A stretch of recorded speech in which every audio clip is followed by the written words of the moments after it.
일단은 오늘 우리 제목을 따라서 한번 해봅시다. 어디에 관심을 두십니까? 어디에 관심을 두십니까? 그저께가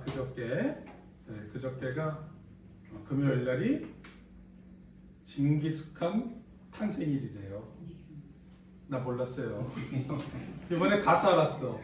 그래서 내가 몽골 사람들을 웃긴다 생각을 했어요. 불과 몇십 년 전까지 징기스칸은 말하면 안 되는 사람이었거든요. 공산주의, 사회주의 때는 러시아를 정복한 나라잖아요. 정복한 사람이잖아요.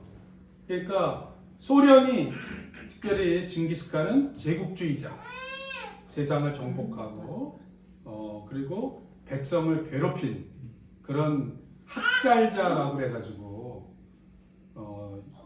몽골 역사에서 징기스칸을 지웠습니다. 그래가지고 저희는 몽골 그러면 징기스칸이 제일 먼저 떠오르는데 역사책에서 배웠으니까. 근데 그건 싹 없어지고 지금도 울란바토르시 전체 중앙 광장 이름은 모르죠, 여러분? 수바타르 광장에 징기스칸 광장이 될 것 같잖아. 수후 바타르예요. 수후가 뭔지 아세요? 수후 도끼. 바타르는 영웅이에요. 그러니까 몽골 사람들이 남자가 남자다워라, 너 도끼같이. 그래서 보통 몽골 사람 남자 이름에는 투무르라는 말이 많이 나오는데, 투무르가 뭐냐? 철이야, 철. 쇠, 무쇠. 그러니까 남자는 그냥 쇠처럼, 아니면 도끼 쓰는 것처럼 저 상남자 그 분위기가 있는 거예요. 옛날에 우리나라도 좀 그런 게 있었죠. 수후 바타르, 그 사람이 혁명의 영웅이거든요. 사회주의 혁명 영웅이 수후 바타르예요. 청나라로부터 독립시킨 사람. 그래서 울란바토르가 원래 울란바토르가 아니었어요. 우리 서울이 원래 서울이었다가 한자로 쓸 때는 한양이라고 했잖아요. 그래서 몽골의 원래 수도 이름이 후레예요. 후레. 물론 후레 자식은 아니고, 후레라는 말이 원래 이렇게 큰 담장이라는 이렇게 보호, 그래서 아주 아늑한 강이 흐르면서 산으로다가 둘러싸인 아늑한 지역. 그래서 거기에 사람들이 몰려 살아서 수도가 된 거거든요. 근데 그 이름을 울란바토르로 바꿨는데, 울란이라는 말이 뭐냐면 빨간색, 레드. 바타르는 아까 영웅이라고 했잖아요. 그러면 붉은 영웅, 혁명의 전사들 말하는 거예요. 그러니까 사실 그렇게 됐는데, 글쎄 이 나라가 징기스칸 날짜를 했다는 거잖아요. 민족 긍지 몽골 바하를림 우뚜르. 이게 자랑스러운 자부심. 그래서 민족 긍지의 날로 공휴일이 됐어요. 제가 좀 웃겼죠, 속으로. 어이구 웬일이야. 근데 그날 여기 있는 사람들을 초청했는데, 몽골 사람은 다 아는데 한국 사람은 아나? 누구를 초청했는지 아세요? 몽골 사람만 대답하잖아. 피지컬 아시아에 넷플릭스에서 지난 2달 동안 계속 했는데, 여러분 모르세요? 나도 몰랐어요. 근데 하도 페이스북에, 제가 페이스북 친구가 한 2,000명 정도 되는데 1,000명이 몽골 사람이고 1,000명이 한국 사람이거든요. 또 저한테 친구 요청한 1,000명이 대기하고 있는데 제가 누군지 몰라서 요청을 안 받아주고 있어요. 근데 어쨌든 근데 갑자기 지난주 나 몽골에 있는데 그냥 핸드폰을 켜면 너무 많이 이 사람들이 나오는 거예요. 그래서 도대체 뭔 일이 있었나. 까지 이제 기사를 아직 보지 못했어요. 그래서 기사를 이렇게 떴는데, 이 몽골 씨름 영웅인데, 사실은 제가 지난 7월 달에 나단 때 이 사람이 우승했다고, 그리고 마지막 승자 2사람이 정말 손을 잡고 이렇게 서로 축하하는 모습을 보면서 야, 몽골 사람들 정말 라이벌을 서로 존중하면서 전 국민의 축제로 만드는구나. 근데 이번에 이 사람이 예능 프로그램에 나온 거잖아요. 이 프로그램 자체가 예능 프로그램에서 내가 어제 YTN의 기사를 봤어요. 그랬더니 한국, 일본, 태국, 몽골, 튀르키예, 인도네시아, 호주, 필리핀. 그러면 여러분 잘 보세요. 제가 지금 열거한 8개 나라가 다 인구가 최하 5천만에서 1억이 넘는 어마어마한 국가에 몽골은 사실은 350만밖에 안 되잖아요. 거기서 선발된 사람들이 이 피지컬이 뭐냐면 힘 자랑하는 거거든.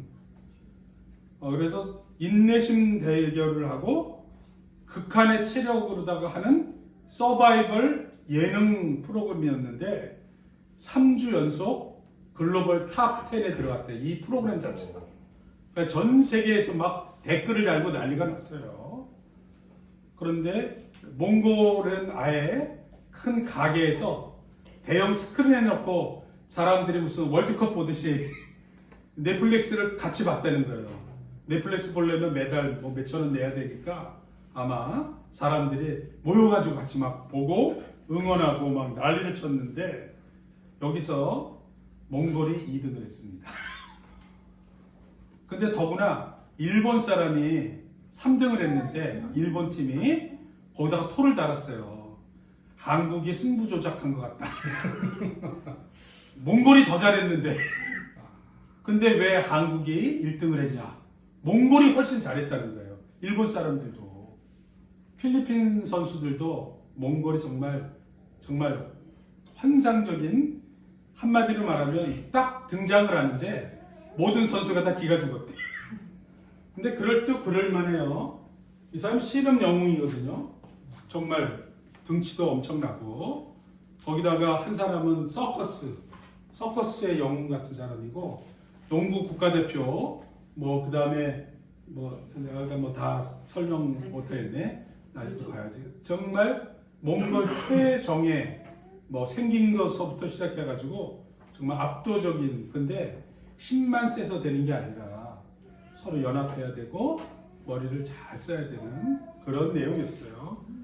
결과적으로 아주 얼마나 감동적이었는지 마지막 아마 몽골 국기. 근데 저것도 제가 많이 본 거거든요. 몽골 분들이 조국에 대한 경의를 표할 때 태극기 국기 앞에서 다 무릎 꿇고 하는 좀 몽골 분들이 원래 수준이 높은 분들이에요. 마지막 한국 팀하고 결승에서 붙은 거예요. 그 팀이 붙었는데 하여간 한국이 이겼는데 더 놀라운 건 일본 사람들이 막 그렇게 댓글을 달면서 승부 조작이라 그랬더니 몽골 여기 전체 대표가 이런 글을 썼어요. 자기네들은 한국 팀에게 유리할 만한 편파적 판정이 없었다. 오히려 이거를 통해서 몽골이 전 세계에 알려진 것을 우리는 굉장히 감사하고 자랑스럽게 생각하고 오히려 몽골 팀을 이 프로그램에 초청한 것에 대해서 정말 세계적으로 이렇게 수준 높은 K-드라마가 아니라 예능도 이렇게 잘할 줄 몰랐다. 그러면서 오히려 이렇게 수준 높은 프로그램에 몽골을 초청해 준 것에 감사한다. 그래 공식 성명을 발표했어요. 그래서 유치한 사람들을 완전히 잠재우고 그러니까 몽골이 한 번 더 뜬 거지. 야, 몽골 사람들 대단하다. 그래가지고 하여간 대단했습니다. 제가 왜 이 얘기를 하냐면 지난 한 주간 내내 몽골이 난리 났다는 거예요. 완전 모든 신문과 기사에 마치 우리나라가 월드컵 그때 4강 2002년 올라간 다음에 완전 거의 한 달은 우리나라가 완전 축제였잖아요. 그죠? 막 길거리에 나가고 막 모르는 사람도 막 끌어안고 난리친 것처럼 정말 몽골이 이런 분위기였었습니다. 그래서 누가 어떻게 관심을 갖는가 굉장히 중요하다.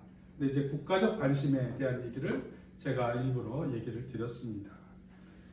근데 오늘 우리 성경 읽은 본문에는 이스라엘의 민족의 역사를 바꾸려고 예루살렘 성을 건축하고 이스라엘 민족 공동체의 영성을 회복하기 위해서 준비된 한 사람이 있었어요. 근데 그 한 사람이 자기 민족의 운명에 대해서 바른 관심을 가지고 그 인생의 방향을 제대로 설정했을 때 이스라엘 역사가 바뀌었다. 그거를 여러분과 나누고 싶습니다. 성경이 한 사람이 바른 관심을 가지고 한 사람이 선식의 자세를 제대로 가질 때 하나님이 그 한 사람을 사용하셔서 역사의 물꼬를 튼다는 거예요. 특별히 기독교 신앙의 한 획을 긋는 분기점을 만들어 가시더라. 그게 오늘 하나님이 선택한 느헤미야였습니다. 우리가 금요일 날부터 또 사실은 느헤미야를 이제 묵상을 시작을 하는데 딱 거기에 맞춰서 우리 전병순 집사님이 남자들 단톡방을 따로 만들어 가지고 또 그 한마디를 했어요. 오늘부터 느헤미야 우리 함께 묵상하면서. 근데 사실은 이 느헤미야가 민족의 지도자로, 영적인 지도자로 우리가 앞으로 거의 한 달쯤 이렇게 묵상을 하게 될 터인데 하나님께서 세우시고 그 한 사람이 바른 관심을 갖자. 오늘 설교의 결론을 먼저 말씀드리면 하나님은 여러분 한 사람 한 사람을 느헤미야처럼 선택하시고 여러분이 바른 방향을 갖고 사시면 하나님은 여러분을 사용하신다. 여러분을 통해서 놀라운 일을 일하신다. 그리고 하나님이 귀하게 분기점, 인생의 터닝 포인트를 나의 인생뿐만 아니라 여러분의 가정, 여러분의 지역사회, 여러분의 공동체를 새롭게 만드신다. 그 얘기를 나누고 싶습니다. 예레미야 성경 보면 하나님은 바로 그 한 사람을 찾는다는 거예요. 함께 읽어보겠습니다. 시작. 너희는 예루살렘 거리로 빨리 다니며 그 넓은 거리에 찾아보고 알라. 너희가 만일 정의를 행하며 진리를 구하는 사람을 한 사람이라 찾으면 내가 이 성을 용서하리라. 아멘. 사실 우리가 얼마나 우리 사회에 대해서 부정적인 생각을 많이 합니까? 우리 대한민국 어떻게 되려나 걱정이 많고 한국교회가 어떻게 되려나 걱정이 많고 몽골 사람들은 예외가 아니에요. 몽골 분들도 자기네 나라에 대해서 얼마나 걱정이 많은지 몰라요. 요즘은 전 세계에 대해서 걱정이 많지 않습니까? 지구가 어떻게 되려나. 그러나 하나님이 너희가 정의를 행하며 진리를 구하는 자 한 사람을 찾으면 내가 이 성을 용서하겠다. 이 말은 하나님이 그 한 사람을 소중하게 생각한다. 여기서 느헤미야는 우리에게 정말 좋은 모범이 되고 있습니다. 우상의 도시 하란에서 선민 이스라엘을 세우기에 택하시고 찾았던 사람은 아브라함이었습니다. 애굽에서 노예 생활하던 이스라엘 민족에게 하나님이 택하셔서 찾았던 사람은 모세였습니다. 그러면 느헤미야 한 사람을 하나님이 택하시고 그가 바른 관심 가졌을 때 그가 하나님이 그를 사용하셔서 노예 생활 70년의 삶을 정리하고 이스라엘 민족 공동체를 완전히 새롭게 만드는 그런 기적이 일어났는데 그 느헤미야는 어떤 관심을 가졌는가? 그는 페르시아에 살았지만 고국 800km 떨어진 이스라엘을 생각했습니다. 수산궁에 살았지만 무너진 예루살렘을 성을 생각했습니다. 좋은 옷을 입고 살았음에도 불구하고 오늘 우리가 읽은 성경은 헐벗은 자기 동족 사람을 생각했습니다. 자기는 좋은 음식을 먹고 살았지만 궁핍하여 힘들고 고생하는 동포를 잊지 않았습니다. 느헤미야가 자기 조국과 하나님 나라를 위한 관심을 하나님이 사용하셨다. 현대 역사에서도요, 미국의 록펠러는 농산물 도매업을 시작을 했다가 31살에 석유 회사를 설립을 했습니다. 그래서 지금까지도 그가 세운 회사가 세계 최대의 부호입니다. 스탠다드 석유 회사를 설립해서 부자가 됐는데, 사람들은 록펠러가 돈을 많이 번 부자를 보다는 그가 록펠러 재단과 의학연구소를 만들고 일평생 봉사활동한 것을 더 의미있게 기억합니다. 그 사람은 시카고 대학교를 설립했어요. 1892년. 근데 이 시카고 대학을 통해서 81명, 81명의 노벨상 수상자가 나왔습니다. 나중에 고대 페르미 연구소를 시카고 대학에 만들어서 전 세계 핵물리학자들의 집합소가 됐습니다. 그래서 제2차 세계대전을 끝낸 원자폭탄이 이 연구소에서 만들어진 겁니다. 반대로 정반대 사례가 있습니다. 이 그림을 보시면 상상을 초월하는, 이게 1930년대 사진입니다. 히틀러 한 사람의 광기가 7천만 명이 죽었습니다. 제2차 세계대전. 저희가 정말 상상을 초월하는 한 사람의 잘못은 또 민족의 위기와 세계의 위기로 발전하게 되는 것입니다. 그러나 한 사람의 바른 관심, 그것이 하나님이 그의 마음에 감동을 주셨는데, 그 발단이 이렇게 됐어요.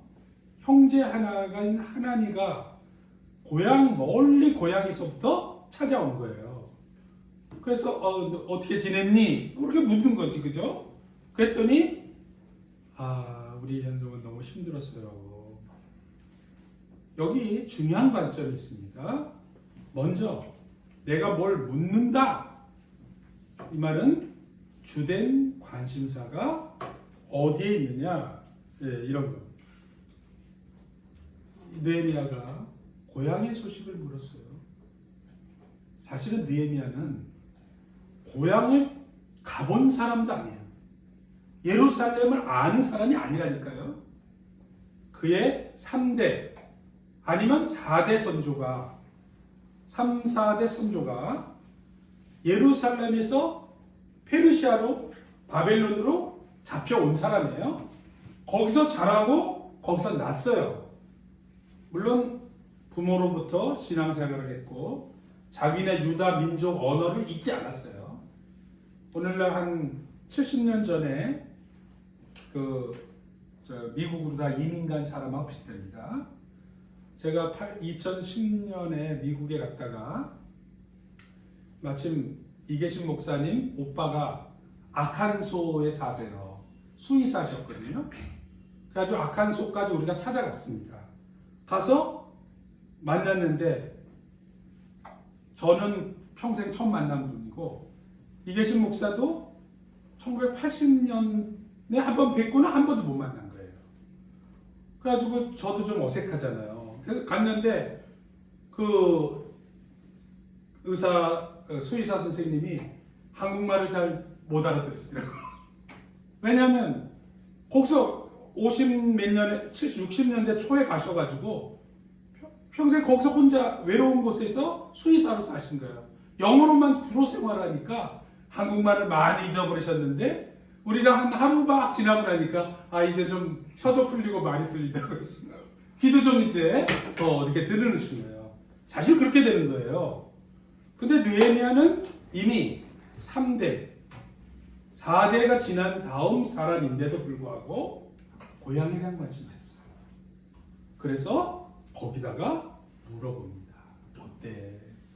했더니 오늘 읽은 것처럼 여러 가지로 어렵고 그렇다는 얘기를 듣고는 슬피 울며 금식하고 그리고는 마음에 큰 부담을 갖고 있었던 겁니다. 그래서 제가 여러분에게 오늘 여러분은 지금 어디에 관심을 두고 계십니까? 묻고 싶습니다. 조금 더 현실적인 얘기를 해볼까요? 제가 어젯밤에 이제 인터넷을 통해서 연령별로 관심사가 어떤가 해가지고 굉장히 아마 다양하게 나옵니다. 10대가 다르고 20대가 다르고 30대가 다르고 60대가 다르고 관심이 다 다릅니다. 60대에는 건강, 그 다음에 질환, 병, 그 다음에 복지 혜택, 그 다음에 또 여기 실버 일자리 정보, 뭐 스마트폰 배우는 거 이럴 때요. 쭉 있습니다. 여러분은 지금 내가 어느 연령대에 내가 어떻게 돼 있는가? 40대는 예를 들어서 교육이 걱정이라면 50대는 퇴직, 그다음에 건강 이슈 뭐 이렇게 있는 거죠, 그죠?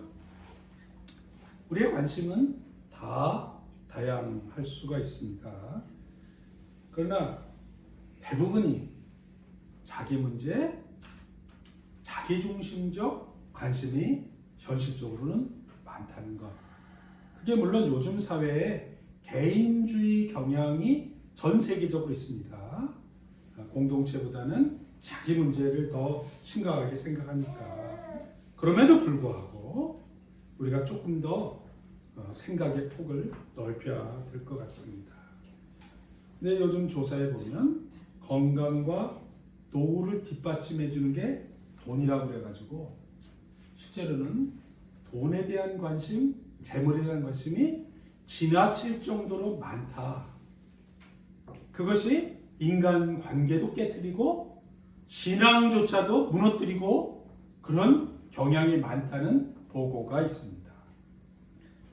어느 교회 여전도 회장님이 한참 부동산에 관심이 높을 때 그날도 바쁘게 돌아다니다가 여전도 모임이 있어가지고 허겁지겁 준비하지 않고 갔는데 기도 순서를 맡은 거예요. 그리고 예배를 진행하게 됐어요. 그랬더니 이 사람이 갑자기 그러더래요. 여러분 우리 다 같이 찬송가 백구동을 부릅시다. 백구장이 아니라 백구동. 아파트에 온통 관심을 가지니까 백구동이라는 주된 관심사가 무의식적으로 이렇게 나타난 거죠. 우리 사회가 경제적으로 엄청난 성장과 발전을 이루지 못했지만 영적으로나 정신적으로는 함께 성장하지 못한 그런 케이스도 많습니다. 그래서 우리의 진정한 관심을 어디에 둬야 되는가?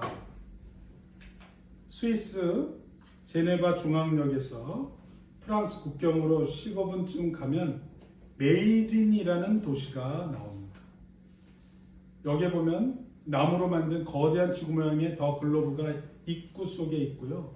세계 최대의 유럽 입자 물리 연구소가 있습니다.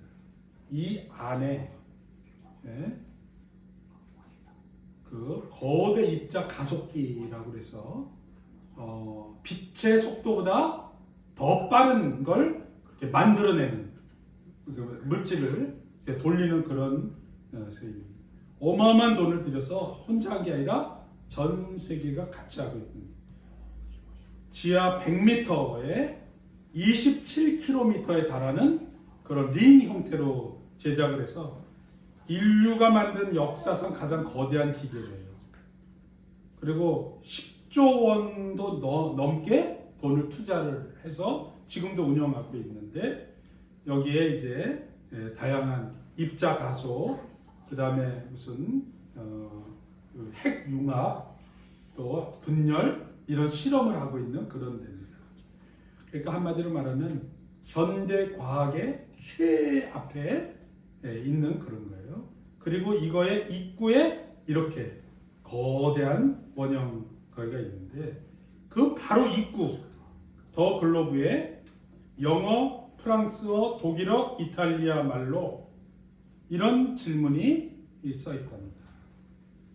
우리는 어디에서 왔는가?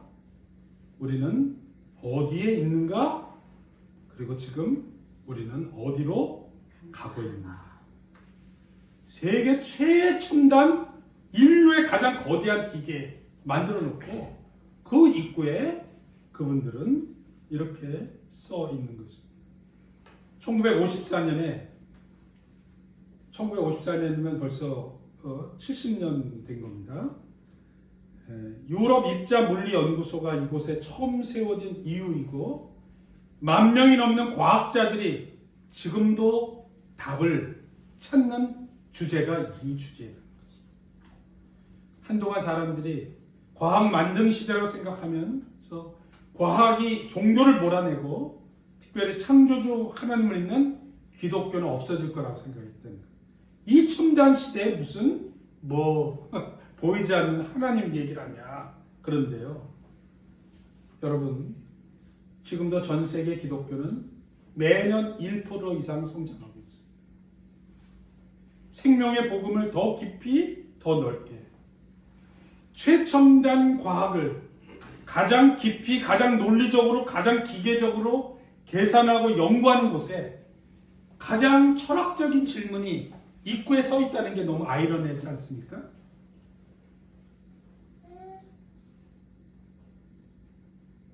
반면에 성경은 이 질문에 대해서 아주 명쾌한 대답을 성경은 주고 있습니다. 우리는 하나님으로부터 왔고 현재 이 땅에 살아가고 있고 하나님께로 돌아간다. 이 질문의 대답은 성경은 아주 클리어하고 명쾌하고 애매하게 대답하지 않고 있습니다. 독일의 세계적인 신학자로 하버드 대학과 이 시카고 대학에서 강의를 했던 폴 틸리히라는 사람은 우리가 믿는 신앙과 종교에 대해서 이것은 궁극적인 관심이다 그렇게 얘기를 했습니다. 그리고 종교는 궁극적으로 향한 방향이고 운동이라는 겁니다. 인간은 한정된 피조물이기 때문에 그 무한한 근거가 우리 존재의 근거에 분리되어 있어서 우리가 격리를 느끼는 동시에 불안을 경험하게 된다는 거예요. 그리고 이 분리호를 극복하는 것, 그것이 존재의 궁극적인 근거와 사귀면서 삶의 의미를 찾게 되는데 그것이 하나님 절대자로부터 우리에게 온 진정한 사랑이라는 거예요. 그래서 인간이 인생에 정말 후회하지 않을 궁극적 관심이 필요한데 어떤 사람은 그것을 나이가 들어서야 깨닫는 사람이 대부분이고 젊은 날에 그것을 깨닫는 사람은 지혜로운 사람이고 그것을 위해서 살아간 사람은 가치 있는 인생을 살아가는 사람이라고 폴 틸리히는 그렇게 교훈했습니다. 오늘 우리는 얼마나 이 궁극적 관심에 적극적으로 다가가고 있는가 한번 되돌아볼 필요가 있습니다. 느헤미야는 자기가 그 궁정의 음모와 암투 속에서 정치적인 성취와 권세를 지금 누리고 있지만 궁극적인 관심을 잃지 않았습니다. 그래서 절대적 하나님 안에서 자기가 유대인이라는 것과 하나님을 믿는 신앙인이라는 것과 그리고 하나님의 부르심받은 종이라고 하는 그런 자기 정체성을 명확하게 갖고 있었습니다. 그렇기 때문에 그가 주님의 나라와 그의 의를 위하여 생각하고 있었기에 그 예루살렘 얘기를 들었을 때 그 말에 공감을 한 것입니다. 여러분, 이것이 하나님께서 주신 마음이었습니다. 사실 느헤미야가 조국에 대해서 관심을 가졌던 때는 언제냐면 술관원으로 있는 거예요. 그 당시에 제국의 황제의 술관원이라는 말은 우리 보통 청와대 문고리 권력이다 그런 얘기 하잖아요. 매일 대통령 만나고 같이 밥 먹고 그의 삶을 보살피다 보면 대통령 측근 중에 측근이기 때문에 권력을 엄청나게 행사하는 거예요. 인사에도 개입하게 되고 그런 얘기 있잖아요. 페르시아 황제의 경호실장으로 있었습니다. 그런데 그가 예루살렘 이야기를 듣고는 자기를 향한 하나님의 계획과 사명을 발견했던 것이었습니다. 그래서 그가 하나님 안에 새로운 시작을 추진하게 되는 것입니다. 우리 잘 아는 대로 에스더가 황후로 있다가 유대 민족이 몰살하게 될 무렵 모르드게가 그렇게 얘기하지 않습니까? 네가 황후의 자리에 있는 것은 이때를 위한 것이다. 누가 알겠냐? 저는 오늘 나를 향한 하나님의 계획이 어떤 것인가에 대해서 여러분 한번 생각해 볼 중요한 가치가 있다고 생각합니다. 특별히 우리 기리의 교회는 선교적인 교회입니다. 또 선교를 지향하고 하나님 나라와 생명을 구하는 일에 함께 하려고 지극히 작게 시작을 했습니다만 우리의 관심과 궁극적인 목표는 어마어마한 목표를 가지고 있습니다. 우리 교회 성장 자체가 목적이 아니라 작지만 우리 연약한 우리를 하나님이 사용해 주시기를 바라는 그런 마음. 그래서 우리는 의에 줄이고 목마른 자가 복이 있다고 하는 이 궁극적인 관심과 목표에 대해서 열려있는 그런 사람입니다. 1991년에 몽골에 대해서 관심을 가진 한 사람이 있었습니다. 저 신혼부부 살던 신혼집에 와서 하룻밤 같이 자면서 저와 함께 했던 간교성이라는 친구. 같은 해 한 2년 뒤인가 결혼했는데 비슷해서 요섭이, 상진이, 또 뒤에 사모님 오시네요.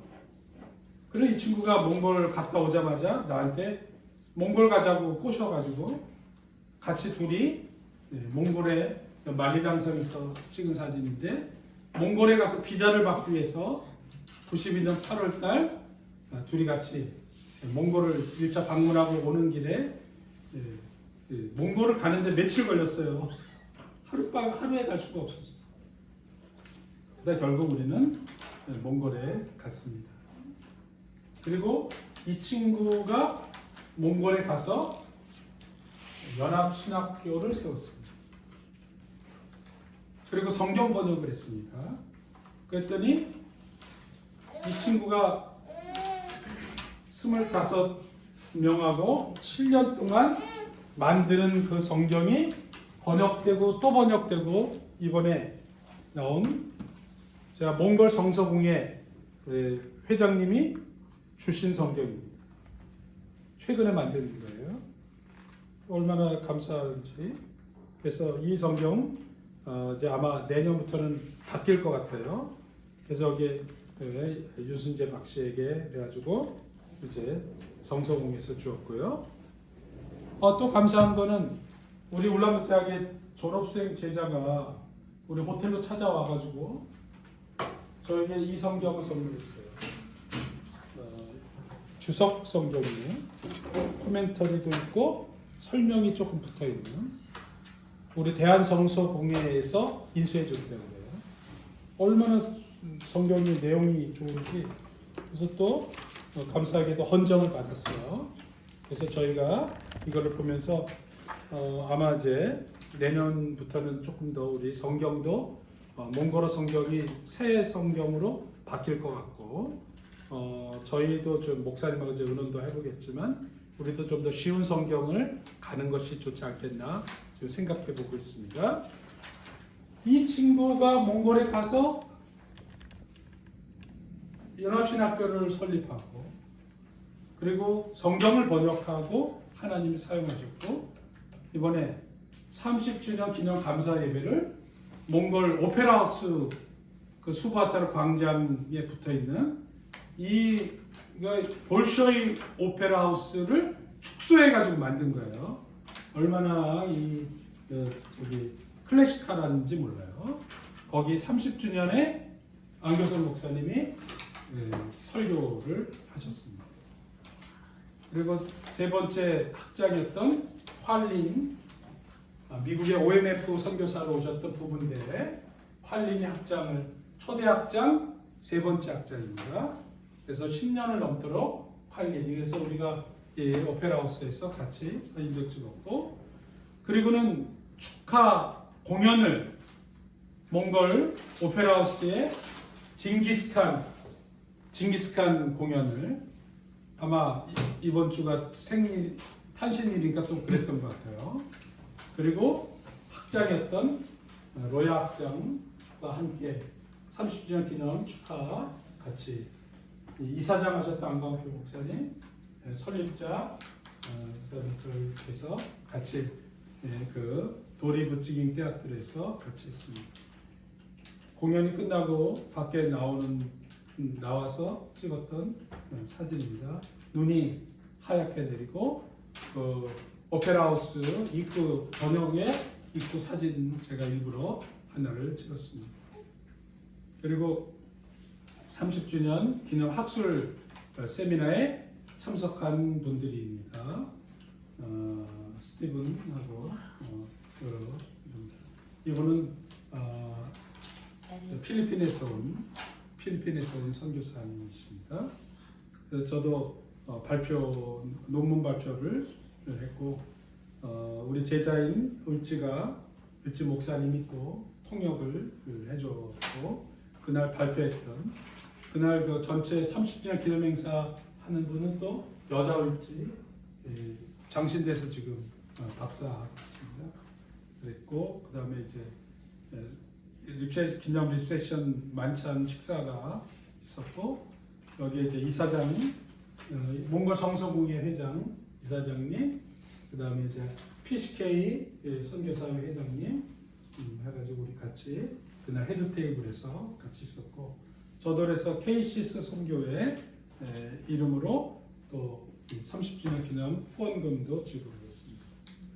그리고 갔더니 함께 일했던 그 몽골 목회자분들 만나서 너무 반가웠어요. 우리 학교 첫 번째 입학생이었던 마이다르 목사, 저희 학교에서 한국어 2년 배웠습니다.